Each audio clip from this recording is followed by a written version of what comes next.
Use this method to splice UniTrex high modulus cable.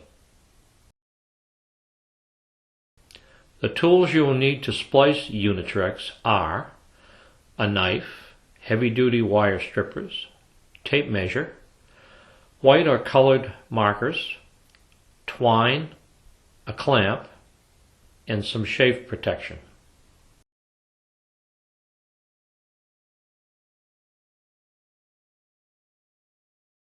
Slide the chafe protection you've selected well up the rope. Consult the table supplied with the splice instruction or available on our website, and using a marker, place a mark on the UniTrex cable identifying how far up the rope the cover must be removed. Run your wire stripper around the circumference of the cable, trying to cut only the jacket strands and the underlying rubber layer. Run the stripper to the bitter end of the cable.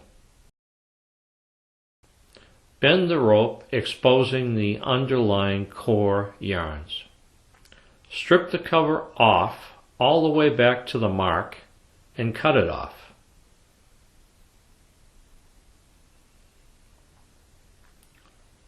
Lay out the eye size you need.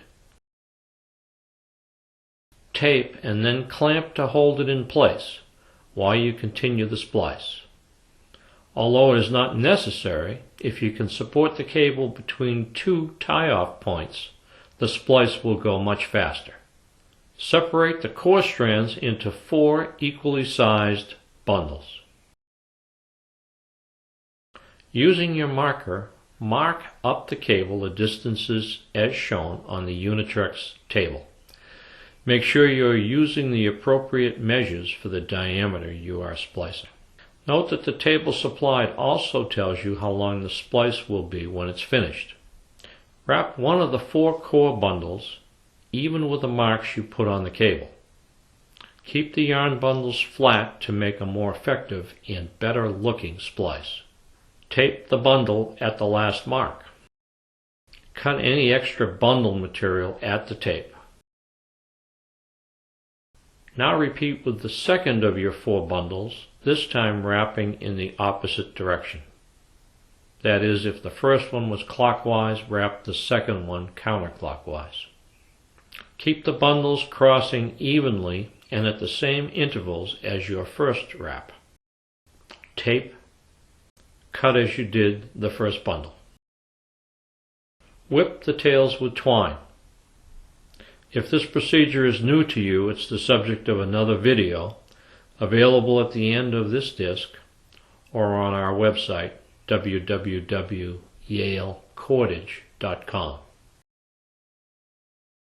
Now wrap your third bundle slightly short of each mark. Run this bundle right down over your whipping. Tape and cut it. Repeat in the opposite direction with bundle number 4. Now whip both bundles 3 and 4. Remove the clamp and whip the throat of the splice. You will need to protect your splice to prevent abrasion. The easiest way is to use a piece of heat shrink tubing which has pre-applied hot melt adhesive inside. This should be slipped onto the rope before you start the splice. At this point, you can slide it down over the splice and shrink it with a heat gun. Alternately, you can whip the entire splice and then saturate the whipping with latex found in your splicing kit.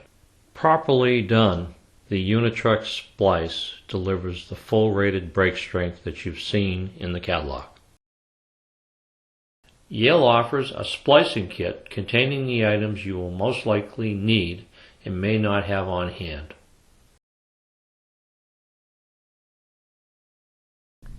Use this method to whip an eye splice or a bitter end.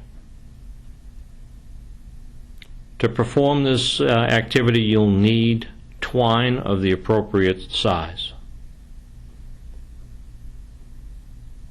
Using an appropriately sized twine, tape a loop of twine below where you will be ending your whipping. Note the other end of the twine is left available on the start end of the whipping. Pinch the twine to the rope. Start wrapping your twine around the rope, keeping the twine taut as you go. The spool helps get a bit more leverage, making the twine easier to tension. Continue wrapping. When you have created a whipped length that suits you, cut the twine and pass it through the loop you created in step number 1. Then start to pull on the other end of the twine protruding from the starting end of the whipping. The loop will be pulled under the whipping, which hides and protects it. Cut off the extra twine. Heat seal or carefully use a lighter to melt the end of the twine, taking care not to burn the rope. Whipping the throat of an eye splice. You'll need twine and a sail needle to produce this whipping. Tape a loop of appropriately sized twine to one side of the eye. Leave the end of the twine long at the point the whipping starts. Pinch the twine to the rope with your thumb and start wrapping the twine around the rope. Keep the twine taut as you go. Wrapping the twine on some sort of spool helps in getting some leverage on the twine and helps keeping the twine taut. When you get to the spot where the rope divides, cut 5 to 10 feet of twine depending on the size rope you are whipping.